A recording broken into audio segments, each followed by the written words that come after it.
Hi everyone, series problem.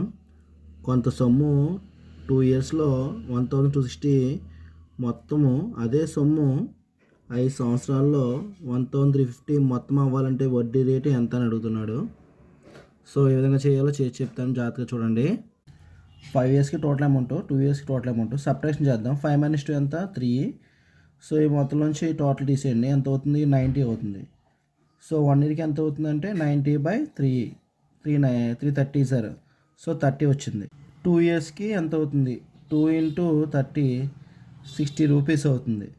So 2 ఇయర్స్కి వడ్డీ అన్నమాట 60 రూపీస్. అసలు కావాలి కాబట్టి మొత్తంలోంచి వడ్డీ తీసాను, అసలు వచ్చింది. సో రేట్ ఆఫ్ ఇంట్రెస్ట్ కాబట్టి ఫార్ములా తీసుకున్నాను. సో ఇక్కడ 0 0 క్యాన్సిల్, ఇక్కడ 0 0 క్యాన్సిల్.